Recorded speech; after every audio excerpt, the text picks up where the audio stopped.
la même chose là. Got it. Donc, je suis en train de configurer donc, sur les réseaux sociaux. Tac, tac, tac.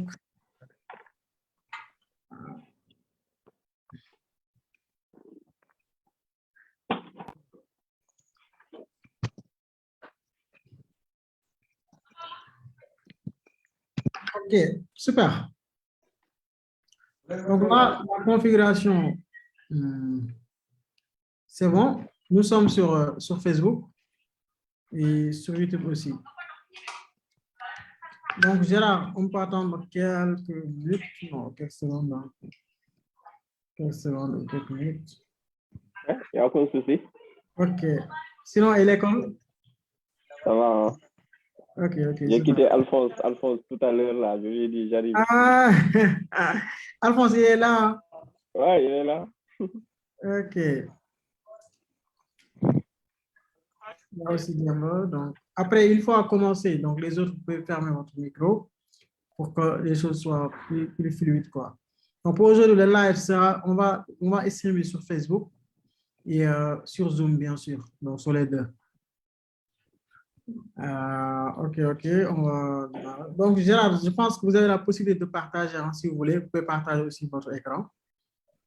Ouais, j'ai vu. Voilà.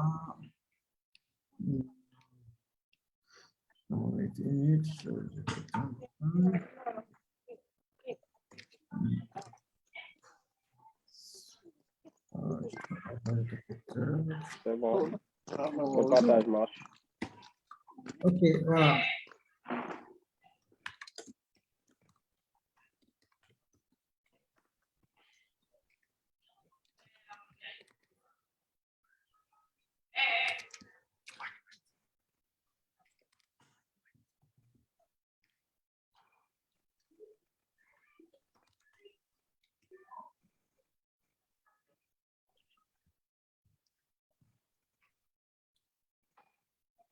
OK, Gérard, c'est bon. Donc, bon, bonsoir à tous et bonsoir pour notre troisième numéro de webinaire Harala.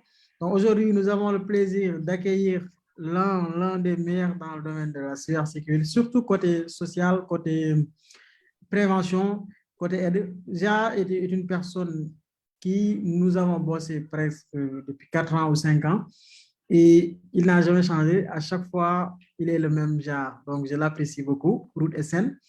Donc, il a accepté mon invitation sans même me dire un mot. Donc, il est toujours comme ça. Il est très humble, mais il a beaucoup de choses à partager avec nous. Il est multidimensionnel, multicompétences. Donc, il donne des cours dans les écoles. Il est sur YouTube, Ruth, avec la chaîne YouTube Nujanga Informatique. Il partage beaucoup de contenu. Donc, Gérard, bienvenue et merci beaucoup d'avoir accepté l'invitation de Harala. Merci beaucoup. Merci beaucoup de m'avoir donné la parole. Je pense que je vais partager mon écran. Merci aussi pour cette belle présentation. Je vais ouvrir mon webcam pour que vous me voyez. Voilà.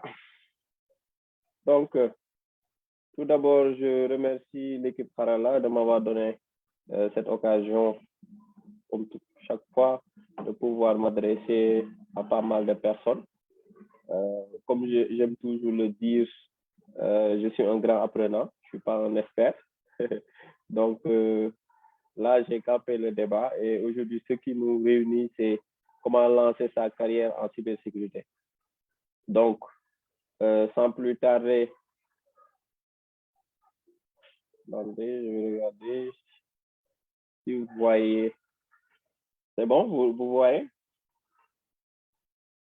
Oui, on voit bien votre écran. Voilà. C'est bon. Donc, ouais. D'abord, qui suis-je? Beaucoup de personnes peut-être me connaissent, mais d'autres pas. Donc, une petite biographie. Je m'appelle Gérard Joseph Francisco Dacosta. Je suis ingénieur en sécurité informatique, option management de la sécurité des systèmes d'information. Et présentement, je suis à IT for Life comme sysadmin et trainer. Et je suis aussi un grand passionné de l'informatique et du numérique. Donc, c'est ce qui nous a permis de pouvoir créer la grande communauté d'Ara IT. Et aussi, j'ai un blog qui me permet, comme Harala l'a dit tout à l'heure, de pouvoir exprimer beaucoup de contenu, exprimer beaucoup de thèmes et sensibiliser la majeure partie des personnes. Aussi, avec des amis, on a créé une Youjang informatique qui est aussi pas trop connu parce qu'en fait, il y a beaucoup de réglages à faire, mais son objectif, c'est de mettre le numérique au service de l'éducation. Okay? Et je suis dans plusieurs domaines, etc., qui touchent l'informatique. Donc, mes compétences, je fais de l'administration Windows Server, l'administration Cisco, configurer des firewalls, câblage réseau, installer des caméras de sécurité, la maintenance informatique, la bureautique, okay, un peu de Photoshop, un peu de programmation Python pour les scripts, Linux administration de base et les services, les autres compétences aussi, que ça soit sur les nouveaux concepts, voilà, comme Google Workspace actuellement, dont je suis en train de développer beaucoup de compétences là-dessus par rapport aux besoins de l'entreprise. Donc, c'est pourquoi en fait, je suis en train de vraiment chercher beaucoup d'autres compétences. Donc, quelques définitions, parce qu'on ne peut pas directement se lancer comme ça dans le thème sans connaître quelques définitions. Donc, c'est quoi une carrière, d'après vous? Donc, c'est une profession à laquelle on se consacre et comporte des étapes. C'est une vie professionnelle considérée comme un ensemble d'étapes. Vous avez vu? Donc, tout cela consiste à créer un bloc qu'on appelle carrière. Donc, la cybersécurité et la sécurité informatique qui nous réunissent aussi, c'est l'ensemble des moyens techniques et non techniques permettant de défendre un SI. Donc, c'est quoi une SI? C'est un système d'information. Et ce système d'information regroupe aussi l'ensemble des moyens techniques et non techniques. Et quand on parle de moyens techniques, on parle au système informatique. Et on a cette partie non technique, l'être humain, qui est au centre de tout. Donc, c'est ces définitions qu'on doit retenir par rapport à notre thème d'aujourd'hui. Et comment lancer sa carrière? J'ai essayé de faire une frise et après, je vais expliquer. Et je pense après, il y aura questions-réponses et on pourra développer le thème. Comme ça, on ne va pas retenir trop la majeure partie des personnes ici présentes. Donc, étape numéro 1. Il faut enlever cette partie, rapport de plantage. Donc, pour l'étape numéro 1, il faut d'abord choisir le métier. Donc, quand on dit choisir le métier, il faut savoir que le domaine de la sécurité informatique, cybersécurité est très vaste. Donc, aujourd'hui, je ne peux pas dire que moi, je suis un ingénieur en sécurité informatique, je maîtrise tout. Non. Donc, dans cette partie, il y a ce qu'on appelle des analystes, on a ce qu'on appelle des managers, on a ce qu'on appelle des pentesters, on a ce qu'on appelle des auditeurs. Donc, pas mal de métiers qui sont liés à la cybersécurité. Donc, moi, je m'identifie quelque part d'abord et je me lance vers une formation de spécialisation par rapport à ce métier que je rêve tant. Voilà. Donc, je ne veux pas dire que moi, je suis ingénieur en sécurité. La preuve, quand je me suis présenté, j'ai dit que je suis un ingénieur en sécurité informatique, mais option management. Donc, moi, je suis plus orienté sur la partie management, tout ce qui est sensibilisation, process, etc. Donc, une fois qu'on l'identifie, on fait des formations dans le domaine et aussi obtenir des diplômes et des compétences. Donc, les formations vont nous aider à obtenir des diplômes et aussi peut-être quelques compétences. Mais si on veut développer de réelles compétences, il faut faire des certifications. Donc, c'est ça la deuxième étape. Troisième étape, il faut montrer les compétences qu'on a acquises au monde entier. Voilà. Parce qu'aujourd'hui, avec les réseaux sociaux, avec l'avancée, tout ce qui est plateforme en ligne, etc., je ne peux pas comprendre un IT qui n'ouvre pas au moins une chaîne YouTube et montre en fait les compétences dont il a acquis, comment configurer un petit firewall, comment mettre en place un moyen de protéger, etc. Et tu fais ces vidéos et tu partages. Donc, créer un blog, parler de thèmes intéressants qui sont en rapport avec la sécurité. Les gens verront et les gens vont dire, cette personne il a un peu de connaissances dans le domaine. Mais si vous êtes cloîtré vers vous et que vous dites, bon, je vais déposer, bon, on va me sélectionner, OK, ça risque d'être un peu compliqué. C'est pourquoi la chose à faire, c'est d'abord montrer au monde entier que vous êtes bon dans votre domaine. Et comment tester que vous êtes bon dans votre domaine? C'est de créer une chaîne YouTube, de faire beaucoup de tutos, de chercher un blog, même si vous n'avez pas le moyen d'héberger votre site et de créer votre blog. Il y a des blogs online. Vous créez ou vous vous associez. Moi, de mon côté, je suis ouvert. Toute personne qui a besoin d'écrire un article sur quelque chose peut me contacter et je peux publier et montrer la photo de la personne.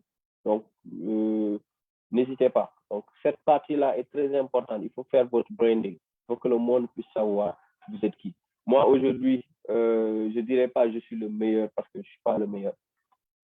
Je ne suis pas le plus compétent des IT, etc. Mais j'ai fait un branding. J'ai essayé de montrer au monde entier au moins s'il y a quelque chose que je connais. Et j'ai créé en fait tout autour de cette personnalité, d'où il y a un développement de mon nom Route SN. Il y a beaucoup de personnes qui connaissent Route SN et qui ne connaissent pas Gérard Darosta. Après, quand on dit, ah, mais c'est celui-là, Route SN. Ah, OK. Parce qu'en fait, j'ai créé quelque chose qui permet en fait de pouvoir valoriser mes compétences. Et je vous conseille par rapport à cela. Faites beaucoup de bruit. Il ne suffit pas aussi de faire beaucoup de bruit pour ne rien dire, mais il faut partager des choses intéressantes. Faire des réalisations, montrer que vous connaissez la chose. Ça, c'est l'étape 3. Pourquoi j'ai insisté pour cette étape? Parce qu'elle est très, très, très importante. Et l'étape 4. Aujourd'hui, vous vous dites que vous êtes IT. Vous évoluez peut-être dans ce qui nous rejoint ici, la cybersécurité. Et vous n'êtes reconnu dans aucun forum. Vous êtes reconnu dans aucune association ou club. Rien. Vous êtes de votre côté. Vous dites que je fais de la sécurité. OK. Vous n'êtes pas parmi vos pairs. Vous ne discutez pas, vous n'échangez pas. Tu n'es pas au courant des évolutions, etc., etc. Donc, je ne peux pas comprendre cela. Il faut aller dans les forums. Il faut participer à des associations, des clubs, des communautés. Essayer de valoriser les acquis, discuter avec des personnes, rencontrer des personnes. Parce qu'aujourd'hui, si vous participez à ces genres de choses, ça vous permet aussi d'aller rencontrer des personnes avec qui vous allez échanger et que vous allez donner ce que vous savez et eux aussi vont vous donner ce que vous savez. Et les communautés, les associations, ils organisent des événements. Vous allez participer à ces événements, vous aurez la chance de rencontrer des personnes de haute facture, des personnes qui vont peut-être promouvoir, propulser votre carrière. Et aussi, vous avez l'occasion de présenter devant des personnes. Voilà. Donc, Dara IT, c'est tout en fait. Cette communauté, moi, je la dois tout. C'est une communauté qui m'a permis en fait de pouvoir m'affirmer, de pouvoir participer à des événements, de pouvoir montrer en fait tout l'étendue de mes compétences. Voilà. Donc, et ça, je sais qu'il y a Harala, il y a beaucoup de personnes aussi qui peuvent en témoigner. Donc, faites beaucoup de bruit. Et une fois que vous avez géré cette étape, il y a cette partie-là qu'on appelle déposer des demandes de stage, demandes d'emploi ou se lancer dans l'entrepreneuriat. Aujourd'hui, avec cette forte concentration des jeunes dans le domaine numérique, on voit qu'il y a beaucoup de gens qui sont surdiplômés. Surdiplômés, je vous dis. Moi, j'ai participé à des entretiens où j'ai déposé mon profil. Les gens disaient, oh, c'était bien. Mais je vous dis, on regarde d'autres profils. Toi, tu oublies que toi, tu étais présent. Parce qu'on te dit, la personne a triple licence, a double master. La personne a fait ceci et cela. Juste pour vous dire, en fait, que les gens sont très, très diplômés. Et donc, aujourd'hui, ce qui va vous permettre de vous démarquer, c'est de produire quelque chose, de montrer que, certes, j'ai eu des compétences, j'ai un diplôme, mais aussi j'ai produit quelque chose. J'ai laissé mon empreinte et j'ai fait quelque chose dans le domaine dont j'évolue. Et c'est ça qui va différencier. Et c'est ça qui va permettre aussi aux entreprises de dire, je vais choisir telle ou telle personne. Mais aujourd'hui, je ne peux pas, moi aujourd'hui, si je devais recruter une personne et que le jeune, je ne le connais pas, je regarde dans ses profils, je vois, il ne partage même pas des sujets en relation avec la cybersécurité. Au contraire, il partage du n'importe quoi, etc. Je veux dire qu'il n'est pas intéressé par la cybersécurité. Donc, comment il fera partie de mon équipe et faire ce métier de la cybersécurité? Aujourd'hui, quand moi, je me lance vers une carrière, je dois vivre cette carrière, que ça soit dans la vie professionnelle, que ça soit dans la vie privée. Je dois toujours être concentré en mode carrière. Et c'est ça qui va permettre, en fait, de pousser cette carrière que tu es en train de faire vers l'avant. Mais aujourd'hui, je ne peux pas dire, en fait, que moi, je vais m'orienter dans ceci et le vivre que quand je suis en entreprise. C'est impossible. En fait, les astuces, tous ces automatismes-là ne vont pas se développer. En fait, vous serez vers un cercle et vous allez être comme un robot. Vous apprenez seulement ce que vous connaissez, mais vous n'allez pas évoluer. Et c'est ça le danger, en fait, pour un IT qui évolue dans le domaine de la cybersécurité. Donc, il faut évoluer, il faut avancer, il faut vraiment faire beaucoup de choses. Et quand vous déposez pour un stage, vous avez la chance d'intégrer des grosses structures.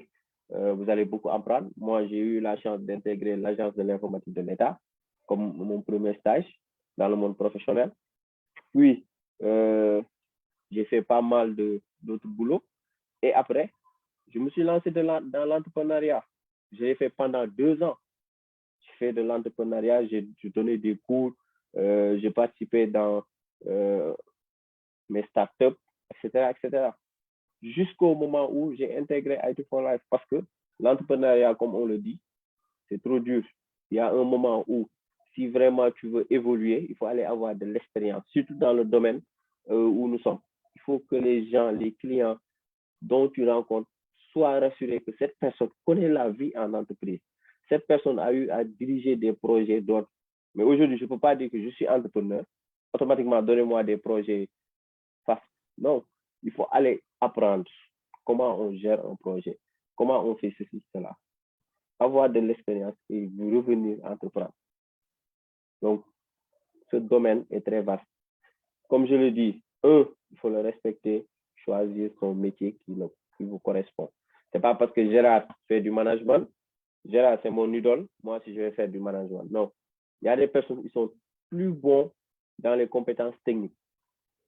Ils sont là à faire des CTF, ils sont là à chercher des tests de pénétration, etc. Et donc, si vous êtes bon, évoluez dans ce domaine. Faites des certifications CH, certificat ethical hacking. OK? Devenez bon et évoluez. Vous allez évoluer dans cette partie. Mais ça ne veut pas dire que moi, j'ai vu que ça, c'est intéressant, je le fais. Non. Faites-le en fonction de ce qui vous correspond le plus. Et donc, si vous respectez ces 5 étapes d'après route, vous allez démarrer une bonne carrière dans la cybersécurité. Voilà. Donc, ce que je vais faire, c'est je vais mettre un terme à cette présentation et je vais attendre les questions-réponses et le débat sera ouvert. Merci de votre compréhension et n'hésitez pas à poser des questions.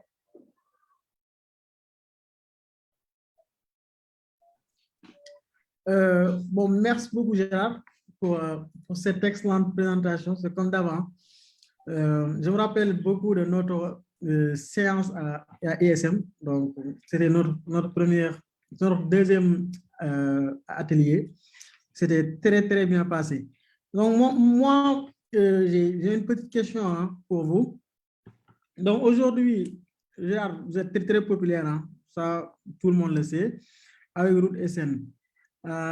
Est-ce que ça vient hasard, bon, comme hasardement, ou bien c'est vous qui avez choisi d'être populaire comme ça, quoi. Par exemple, de publier des articles, de rejoindre des communautés.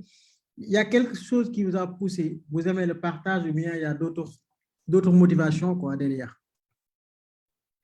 Merci pour cette excellente question. Donc, moi, je dirais j'ai eu la chance, en fait, d'avoir des amis qui ont la même vision que moi.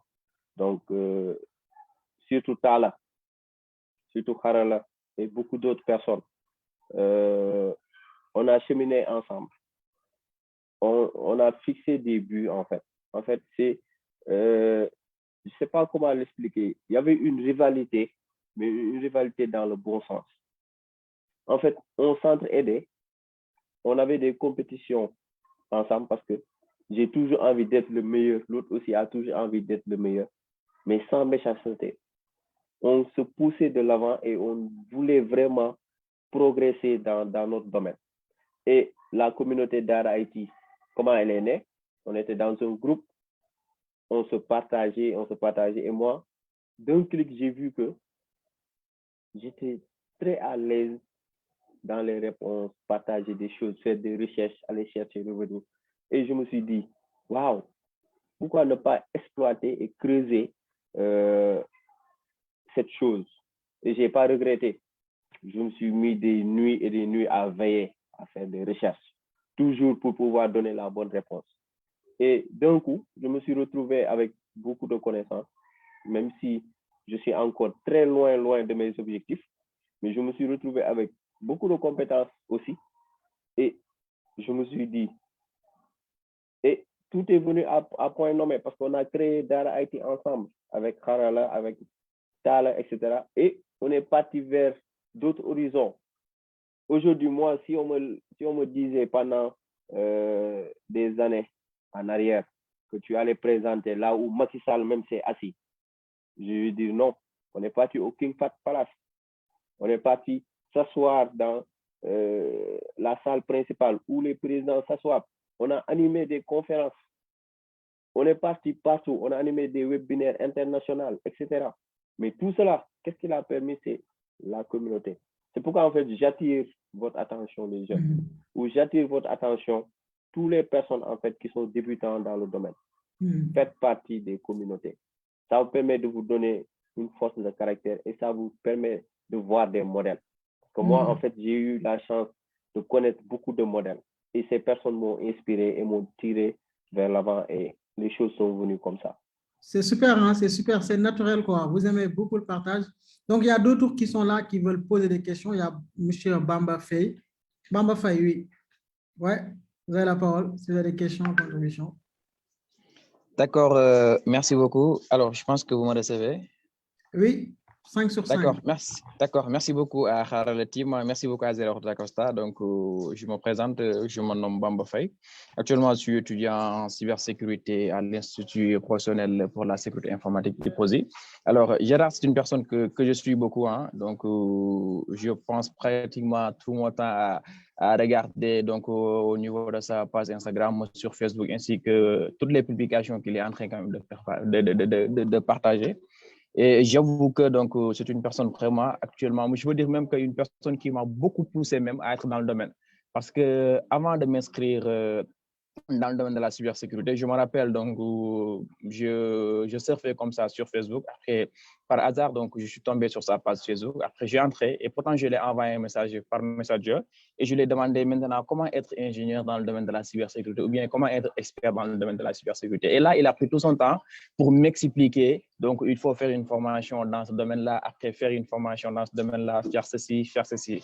Et après cela, il m'a partagé son numéro et moi, je peux dire que je ne restais pas une semaine sans l'appeler et demander des questions, lui demander des questions dans le domaine surtout de la cybersécurité. Je pense très bien que je peux dire que c'est l'une des personnes, ou bien même la personne principale qui m'a motivé vraiment donc, à vouloir épouser le domaine de la cybersécurité. Donc, merci beaucoup à vous pour cela et je pense que je ne suis pas la seule personne qui a été motivée par vous, par vos publications, ainsi que par vos suggestions, par vos remarques, ainsi que par vos conseils. Merci beaucoup par rapport à cela.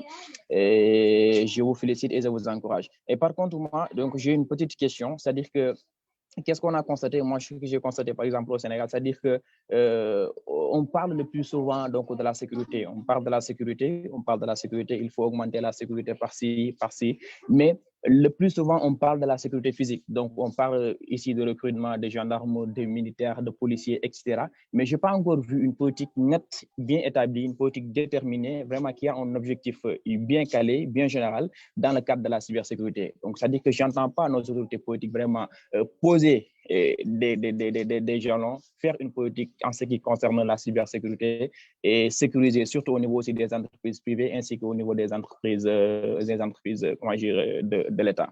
Donc, c'était ça ma première question. Pourquoi pas, donc, l'État, c'est un manque de volonté ou bien on pense que peut-être le Sénégal n'est pas vulnérable aux attaques, entre guillemets, si je peux m'exprimer ainsi, et si vous pouvez aussi faire un peu la différence entre les arnaques que nous parlons ici ainsi que les véritables attaques informatiques qu'on nous dit. Donc, c'était ça ma question, Gérard, et je vous remercie. Et je remercie aussi Harala, dont j'ai connu à travers Abdallah Ndiaye, dont je remercie aussi. Merci beaucoup. Merci beaucoup, M. Bamba. Donc, Gérard. Merci. Merci, Bamba, pour ces mots. Hein. Ça me comble. Hein. En fait, quand je reçois ces genres de témoignages ou ces genres de messages, ça me donne cette force, en fait, de continuer tout ce travail que je suis en train de faire. Parce que, comme on le dit aujourd'hui, si on fait quelque chose et que vraiment on sent qu'il n'y a pas d'impact, ça veut dire qu'il faudra changer et chercher autre chose, quoi. Et comme j'ai l'habitude de taquiner certains informaticiens, je lui dis, en fait, si vos compétences sont seulement cloisonnées au sein de votre entreprise, ça veut dire que vous n'avez pas l'impact qu'il faut pour ce qu'il faut. Parce qu'en fait, je n'ai pas du temps pour cela, j'ai pas du temps pour cela. C'est un concept. Aujourd'hui, chaque personne a du temps à réserver à une activité bien précise. Donc, ça dépend de ce qu'on veut faire. Et pour tes questions, en fait, il faut savoir que au Sénégal, ils ont fait, je reconnais, beaucoup d'efforts dans le domaine de la cybersécurité. Parce qu'en fait, ils ont mis en place une loi, celui du 25 janvier 2008, ils ont révisé. Ils ont mis aussi la CDP, ils ont mis en place la CDP. Ils ont mis en place l'École nationale de la cybersécurité, même si c'est à vocation régionale et c'est que pour les administrateurs. Ils ont mis en place aussi la division de lutte contre la cybercriminalité de la police. Et ils ont mis en place ce qu'on appelle la plateforme de lutte contre la cybercriminalité de la gendarmerie. Donc, tout cela a été mis en place, on reconnaît, et surtout dans la partie loi, le Sénégal bat les records en Afrique. Ils ont beaucoup de lois qui sont orientées dans la cybersécurité, dans la protection des données, la loi sur la crypto, etc. Mais le problème, comme je suis en train de le dire, et chaque fois, je suis en train de le réclamer, c'est de mettre en place une agence qui va tout coiffer. Cette agence, leur mission sera de réfléchir sur des concepts, de réfléchir sur comment protéger tout le pays. En fait, le pays, on doit le voir comme un système d'information. Et dans le système d'information, on doit repérer tout ce qui est système informatique et tout ce qui est humain. Et essayer de mettre en place des programmes de vaste sensibilisation, repérer toutes les entreprises. Parce qu'aujourd'hui, en France, je vous dis, après la défense du territoire, ils ont mis la cybersécurité comme numéro 2 dans leur priorité de la Constitution. Donc, juste pour vous dire, en fait, ils sont très, très, très soucieux de l'impact de la cybersécurité. Mais bon, nous, hélas, par exemple, on se dit, on est en Afrique, peut-être les gens ne vont pas voler nos données, etc. C'est pourquoi, en fait, et il y a l'aspect politique qui bloque beaucoup de choses. Et vraiment, au Sénégal, je pense, le jour où on va mettre en place cette agence de sécurité des systèmes d'information qui va coiffer tous les autres organes, quelque chose, on verra beaucoup d'avancement. Parce qu'actuellement, les forces sont dispersées. On voit par-ci, par-là, des sociétés qui mettent en place leur propre système de sécurité, d'autres qui vont mettre en place leur propre CERT. Et en fait, normalement, on devait avoir des mini-CERT et tous ces CERT vont être raccordés au grand CERT national et on va gérer comme l'ANSSI, comment elle fait. Et il y aura beaucoup de coordination, il y aura beaucoup de choses. Et des créations de métiers pour les jeunes qui sont là et qui sont diplômés en cybersécurité. Là, ils pourront vraiment faire, parce qu'il y aura la création des SOC, des NOC.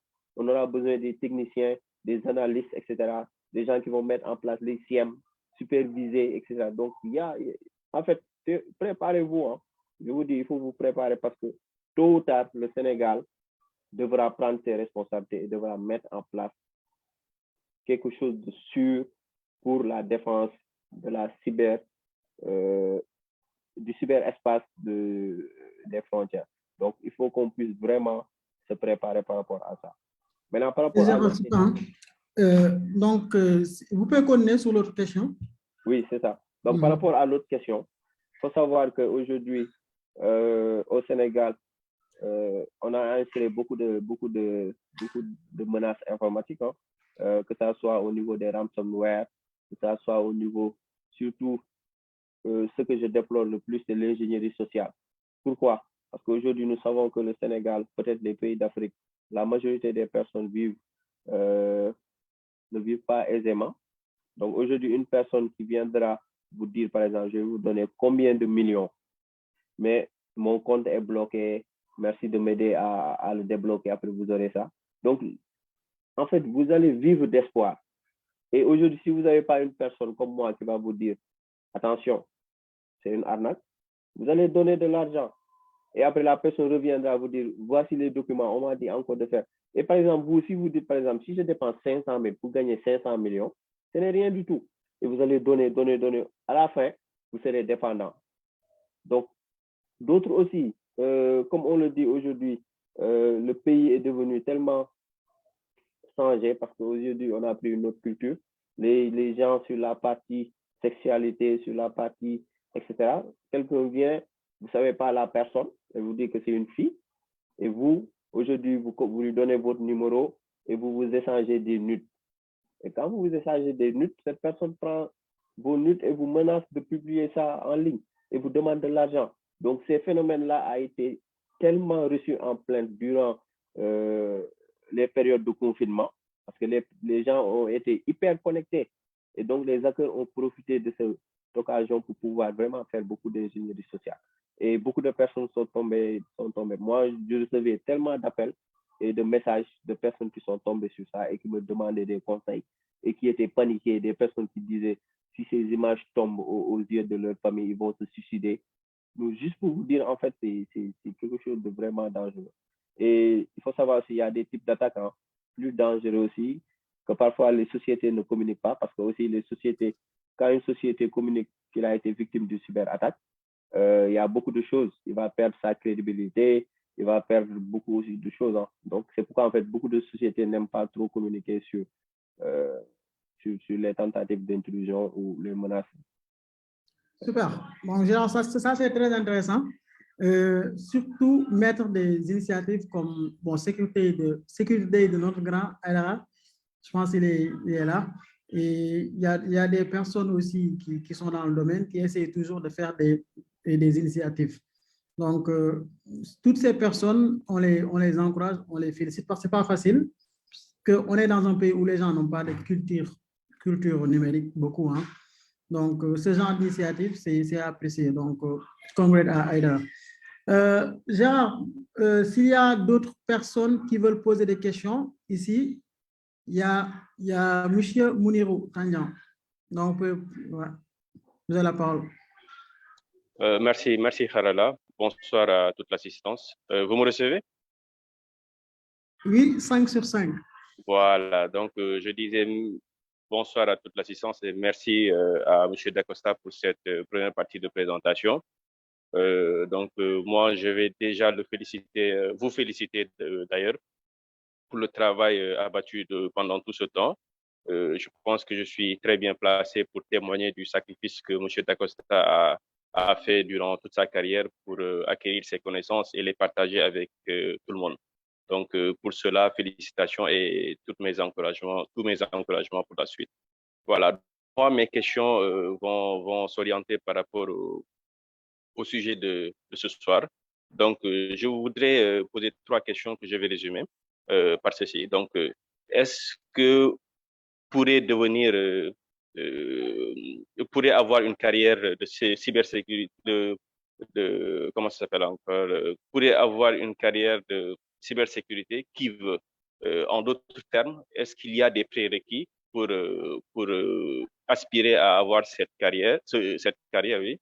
Et la troisième question, c'est quelle place occupe l'IT au sein des entreprises aujourd'hui? Donc, on sait que tout le monde est orienté IT aujourd'hui, mais quelle est aujourd'hui la place qu'on pourrait donner à l'IT au sein d'une entreprise? Voilà. Merci beaucoup. Merci beaucoup, M. Tandian. Donc, Gérard. Bon, Harala, je ne sais pas si tu connais la petite histoire, mais il faut savoir que M. Tanja, c'est un grand frère pour moi. On a grandi ensemble dans le même quartier. Et vraiment, c'est une source d'inspiration parce qu'il m'a beaucoup conseillé, il m'a beaucoup boosté. Et j'ai appris beaucoup de lui par son éducation et tout ce qui va avec. Donc, c'est pourquoi, en fait, je suis toujours fier de le voir, de l'entendre et de discuter avec lui. Par rapport à ces questions, il faut savoir, en fait, que aujourd'hui, ce que j'ai l'habitude de dire à mes étudiants, je ne peux pas dire que moi, je suis un responsable de sécurité informatique, alors que je ne sais même pas comment fonctionne un réseau. Si on me demande c'est quoi le réseau, c'est quoi le modèle OSI, c'est quoi un IP, etc., je ouvre mes grands yeux en disant c'est quoi cela. Donc, en fait, je vais vous demander comment on peut protéger un système d'information, en fait, qui est l'interconnexion de plusieurs équipements, sans même savoir comment on interconnecte ces équipements. Donc, c'est pourquoi, en fait, avant de faire le métier de la cybersécurité, il faut d'abord avoir les prérequis, à savoir bien se former dans les domaines, à savoir le réseau, la programmation, le cloud, tout ce qui est DevOps, etc., etc. Donc, ça vous permet en fait d'avoir la base. Aujourd'hui, par exemple, par rapport, si moi je veux être un pentester, tout ce qui est réseau et programmation, je dois comprendre comment fonctionne un logiciel, comment le programmeur utilise ses langages, etc. Donc, c'est ça qui va me permettre de pouvoir entrer sur le logiciel et de faire une tentative d'hacking. Aujourd'hui, si je veux hacker une base de données et je ne sais même pas comment fonctionne une base de données, comment on appelle une variable, etc., etc., comment je vais faire, comment on appelle une classe, etc. Donc, aujourd'hui, on ne peut pas faire de la cybersécurité, sécurité informatique sans avoir des prérequis, des bases. Donc, ça, c'est important. Moi, aujourd'hui, je vais vous partager quelques compétences. J'ai fait pas mal de certifications. Donc, aujourd'hui, que ça soit dans le domaine, je vais effacer tout ça. Voilà. Je vais effacer tout ça.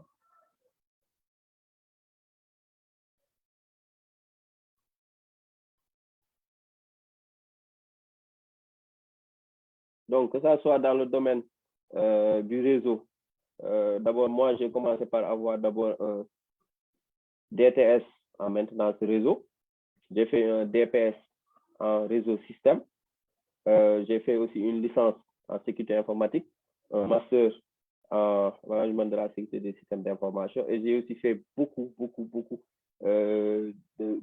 cours, de certifs dans le net. Donc, ça, c'est une certification récente dans le domaine de Google, qui est l'administration workspace, que ça soit aussi dans la partie Fortinet, que ça soit dans ce MOOC aussi que je conseille à beaucoup d'étudiants de le faire.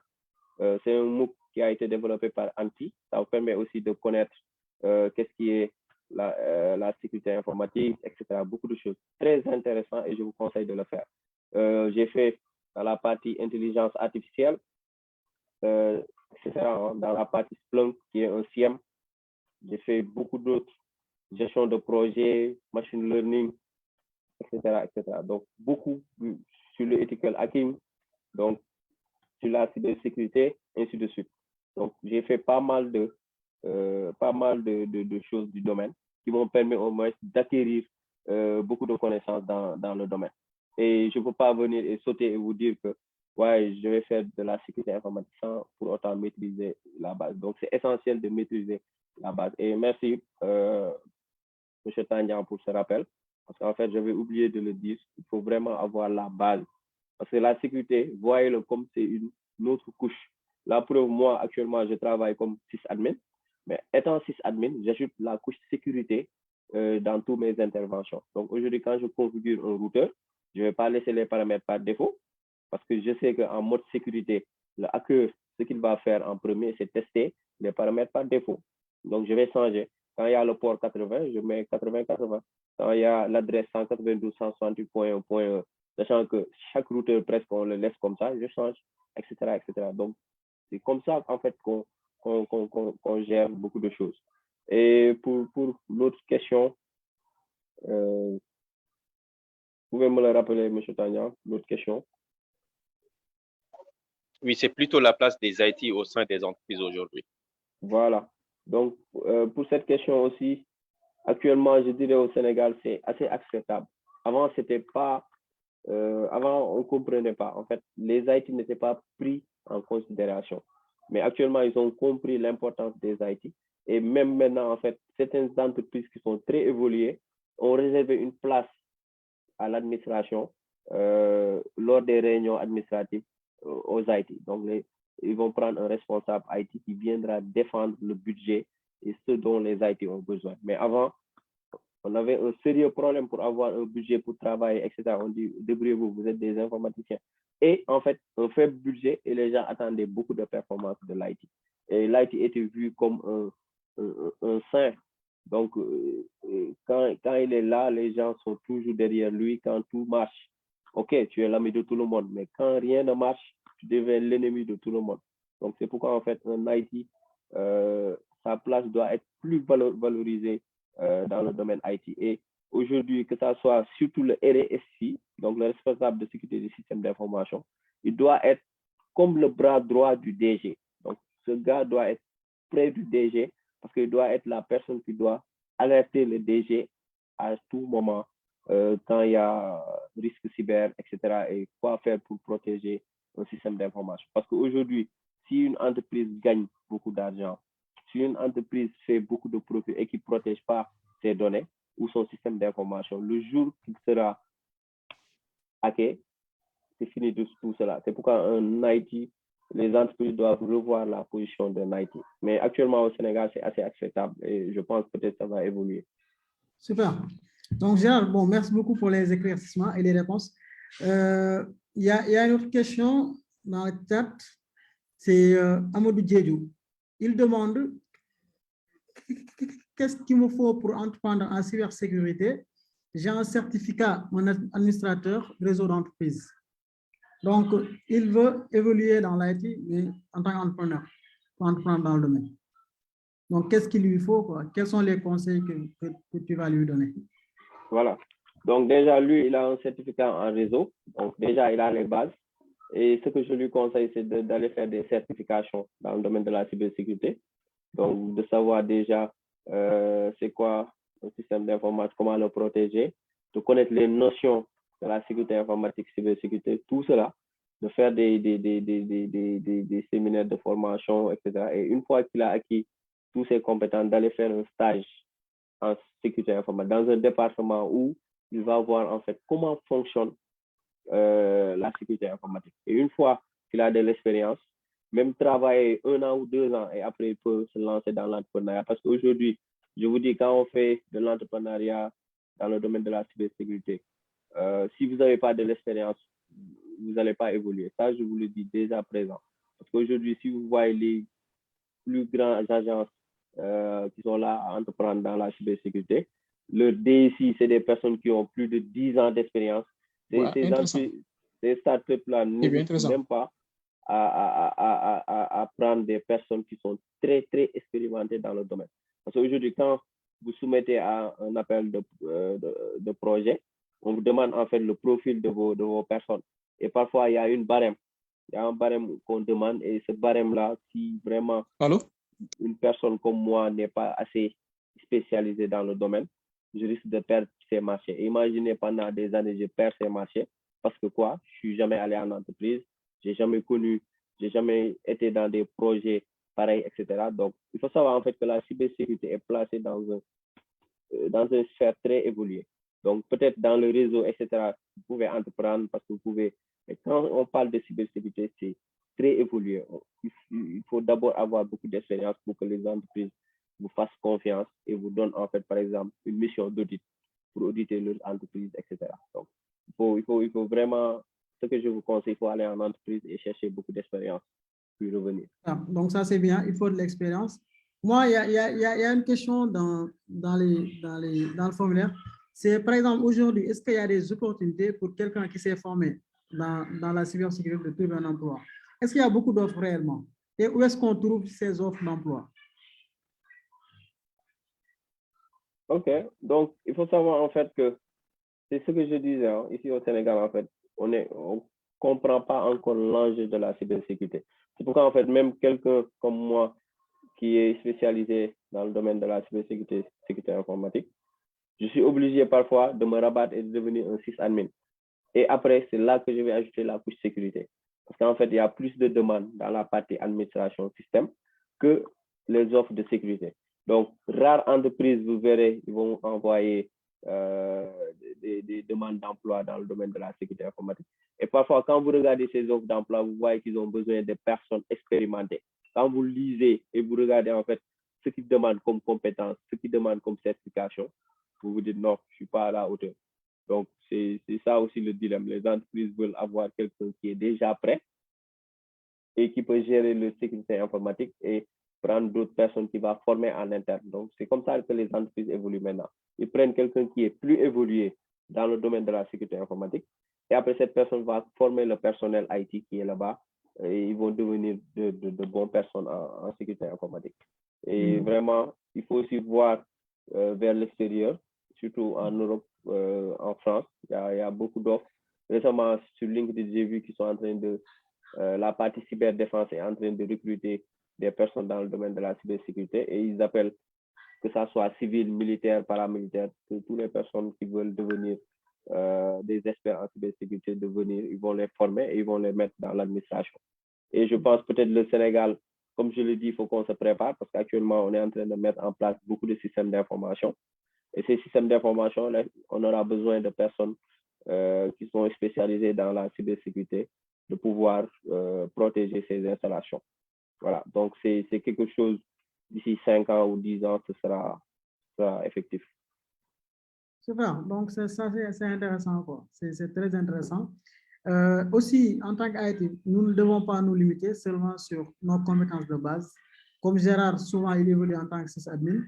Et maintenant, c'est beaucoup de compétences, hein, il y a beaucoup de compétences dans l'IT. Gérard, il y a une autre question. Bonjour, bonsoir tout le monde, je me nomme Abdoulaye. C'est Abdoulaye Ndiaye. Ma question est, est-ce qu'il y a un programme de formation à la cybersécurité mis en place au Sénégal? Il demande, est-ce qu'il y a un programme bien défini, bien un programme de formation sur la cybersécurité au Sénégal? Ou bien c'est seulement à chaque école, bon, voir ce qu'il a à proposer, et, ou bien est-ce qu'il y a un curriculum quoi, bien défini? Comme je l'avais dit tout à l'heure à l'entame de ma présentation, le Sénégal a mis en place beaucoup de choses dans le domaine de la cybersécurité. Donc, d'où l'école nationale, l'école régionale à vocation, l'école nationale de cybersécurité à vocation régionale. Mais malheureusement, cette école, c'est seulement pour les administrateurs. Donc, quand tu ne fais pas partie de l'État ou de l'État de notre pays, tu ne peux pas intégrer cette école.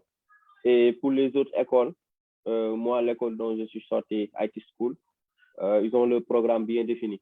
Donc, il y a d'autres écoles comme Computech, il y a d'autres écoles comme IPROSI.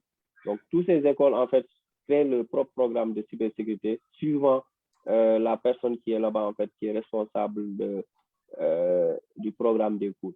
Mais je pense que c'est très intéressant que l'État, surtout le ministère de l'Éducation, puisse valider une formation officielle en cybersécurité et permettre d'avoir un diplôme d'État, un diplôme qui est vraiment reconnu par l'État du Sénégal dans le domaine de la cybersécurité, comme on le fait avec les DTS, etc. Donc, une formation, par exemple, de 2 ans, on te forme, par exemple, en pentester, une formation de 2 ans, on te forme en analyste, donc pour les petits métiers de la cybersécurité. Et maintenant, pour les autres, que ce soit au niveau de licence, master, etc., une formation conventionnelle que les écoles vont préparer et comme ça, il n'y aura pas beaucoup de multi-potes. Aujourd'hui, moi, je peux voir un pote qui dit, moi, je fais de la cybersécurité, mais quand tu lui demandes, en fait, s'il a fait beaucoup de matières, etc., il te dira non, non, non.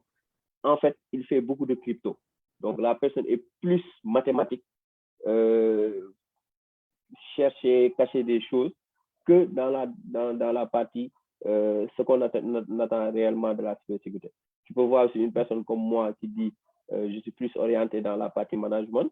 Donc, tu verras une autre personne qui est plus orientée dans la partie recherche de vulnérabilité. Il y a le cher Bamba qui est très bon dans cela, donc qui fait beaucoup de séances de pen testing, etc.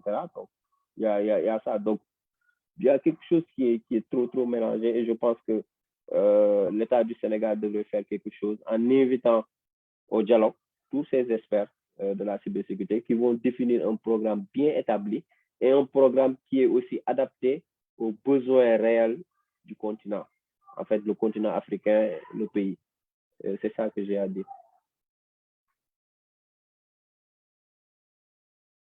Ok, Gérard, donc c'est super, c'est clair. Il y a M. Bamba, normalement c'est Bamba Cham. Donc, si vous avez une autre question, oui. Ouais, vous avez la parole, Bamba. Oui, bonsoir.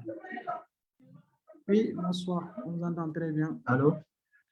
Oui, c'est bon, on vous reçoit. Ok, attendez, je vais mettre mes écouteurs là. Ok, allô? Oui, c'est bon, Bamba, vous pouvez continuer, on vous entend.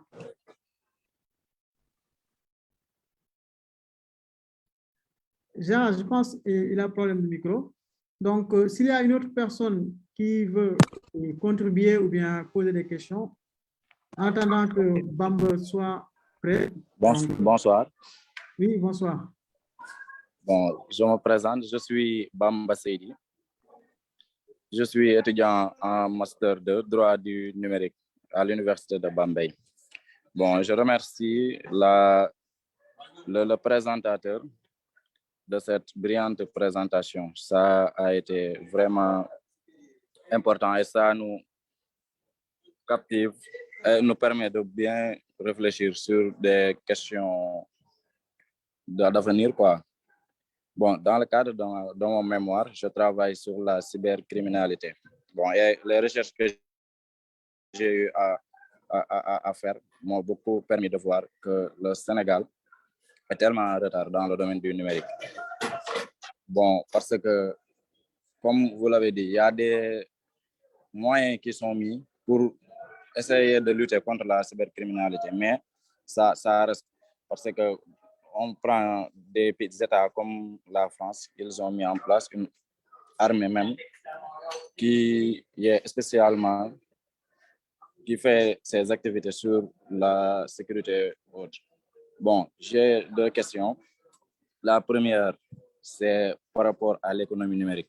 Bon, j'aimerais savoir qu'est-ce que l'État du Sénégal tire comme profit des activités des plateformes numériques, comme les GAFAM, par exemple.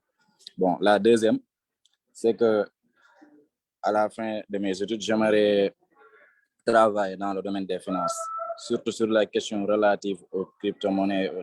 Bon, j'aimerais avoir quelques orientations pour avoir des connaissances techniques sur les blockchains et crypto-monnaies. Merci.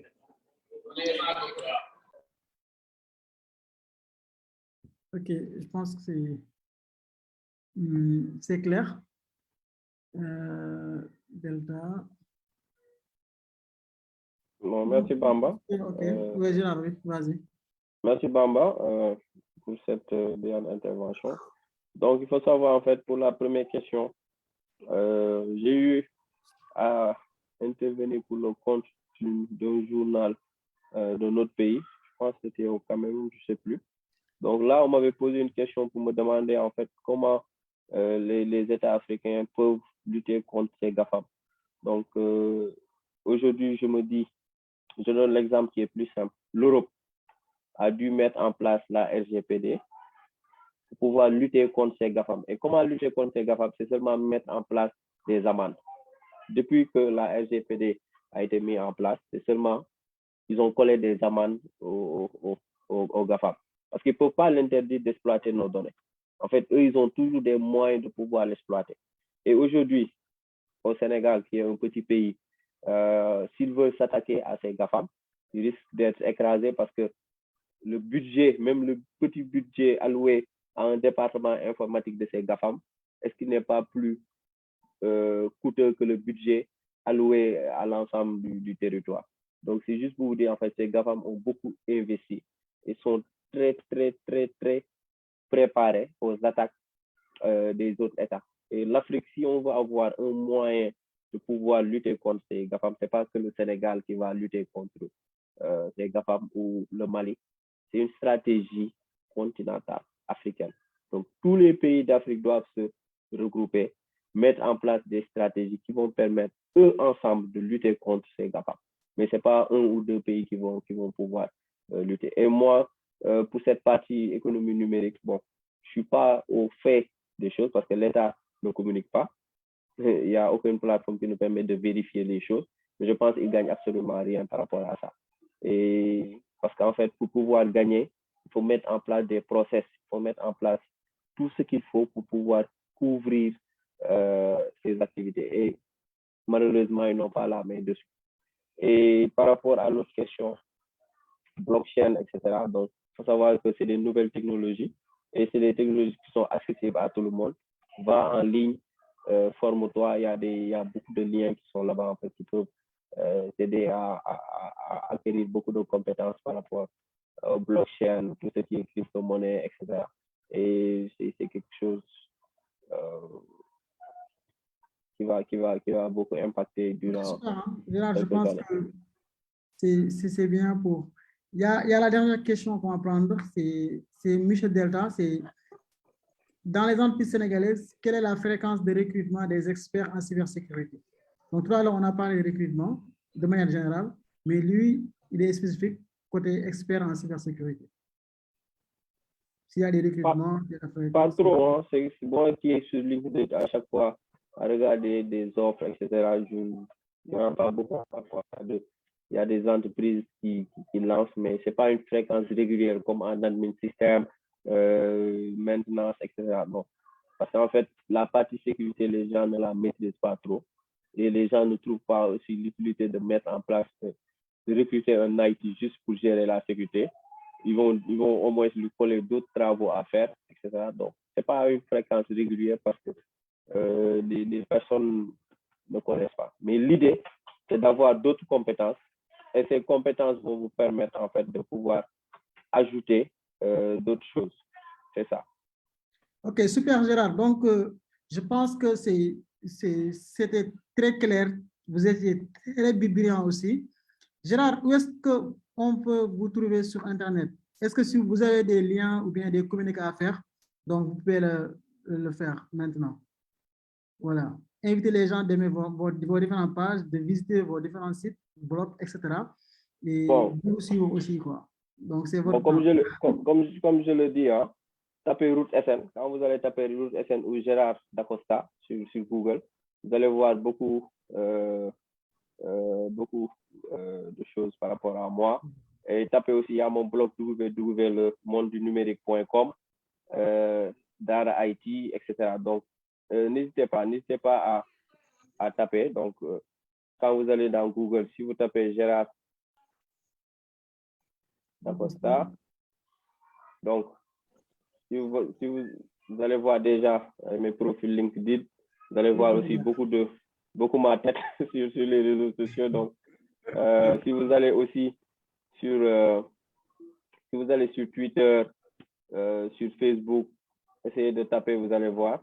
Donc, ça, c'était l'article dont je vous parlais sur le site. Donc, je ne sais pas s'il est toujours disponible. Mais voilà, donc, il y a beaucoup d'interventions, pas mal. En tout cas, allez sur Internet, tapez Route SN ou Gérard Dacosta, vous allez voir beaucoup de mes traces là-bas. Donc, merci. Super. Bon, merci beaucoup, Gérard. Toute l'équipe de Kharala vous remercie d'avoir accepté l'invitation encore une fois. Et nous remercions toutes les personnes qui sont là, qui ont débuté, qui ont resté jusqu'à la fin, même les personnes qui avaient d'autres choses à faire. Ce n'est pas facile les vendredis soirs, on prépare le week-end, mais je vous remercie, vous tous, à la place de toute l'équipe de Kharala. Comme on le dit toujours, rendez-vous au sommet. À la prochaine, Inch'Allah, avec d'autres programmes. Merci beaucoup. Vous pouvez nous suivre sur tous les réseaux. Il suffit juste de taper Kharala, Xarala. Merci beaucoup et bonne fin de soirée et bon week-end à vous tous.